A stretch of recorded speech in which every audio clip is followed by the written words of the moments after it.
Assalamualaikum warahmatullahi wabarakatuh. Sampurasun dulur ti lembur barayati kota. Tepang dina channel Api Handy Official. Dina danget ayeuna urang medar perkawis biografi. Naon ari biografi?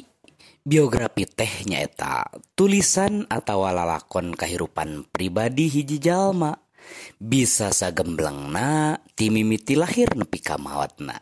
Bisa oge medar sabagian tina kahirupanana anu dianggap penting. Ari autobiografi nyaeta biografi anu ditulis ku sorangan. Kitu tah. Salajengna biografi teh kaasup karangan narasi nyaeta karangan anu nyaritakeun hiji hal atawa perkara. Anu dicaritakeun dina biografi mah lalakon hirup hiji jalma.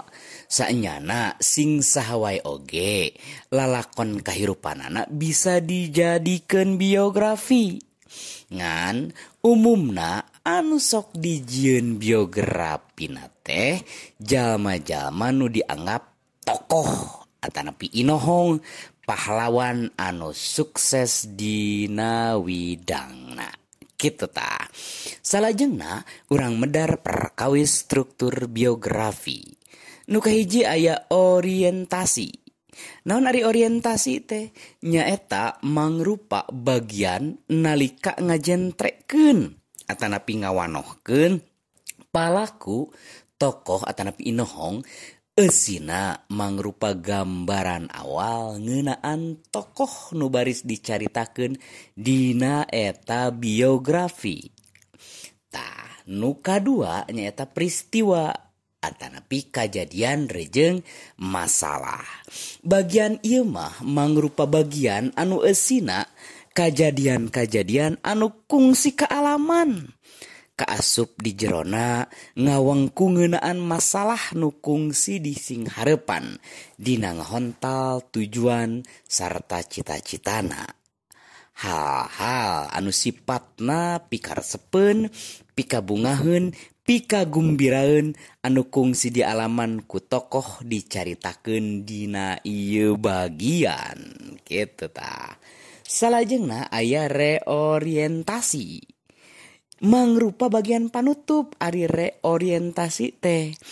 Bagian anu eusina mangrupa atawa ngeunaan kumandang panulis ngeunaan tokoh nu dicaritakeun nana. Tah reorientasi mah sifatna opsional. Nu hartina bagian ieu mah bisa aya, bisa henteu. Kitu tah. Salajengna hal-hal nu dianggap penting dina nulis biografi. Nu kahiji tempat jeung tanggal lahirna. Nu kaduana indung bapa jeung keluargana. Lajeng nu katilu aya riwayat atikanana. Nu kaopat mah lalakon hirupna nepi ka bisa sukses dina widangna. Salajengna nu kalima prestasi anu kacangking dina widangna. Ari nu kagenep jalma-jalma nu dianggap gede jasana dina milampah karirna. Anu katujuh sikepna dina nying hareupan kahirupan. Lajeng nu kadalapan karesepna katut hal-hal anu dianggap penting dina lalakon hirupna. Eta nya ngeunaan biografi.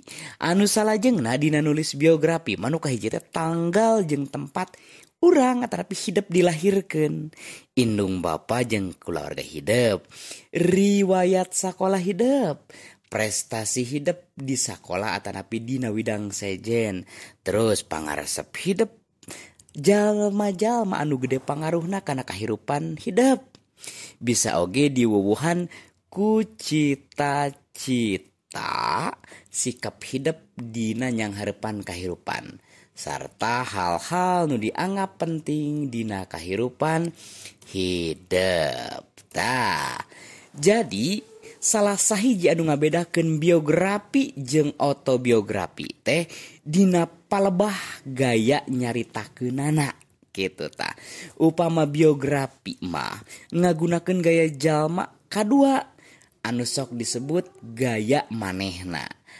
Tah ari autobiografi mah ngagunakeun gaya jalma kahiji anu sok disebut oge gaya kuring atanapi ku kecap kuring kitu tah. Nah, ieu salah sawias contoh inohong Sunda itu kan nya.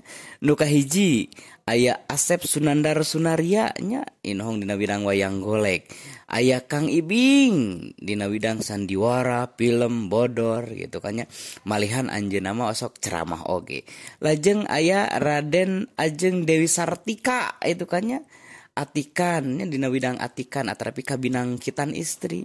Lajeng dina dunia mengbal aya Indra Thohirnya pelatih. Lajeng aya Umar Wirahadikusuma nya kantos janten wakil presiden oge anjeunna teh militer oge. Anu salajengna aya Mang Ujo. Salaresna mah langkung seueur deui nya para inohong anu jualna teh ti Tatar Sunda. Kitu tah.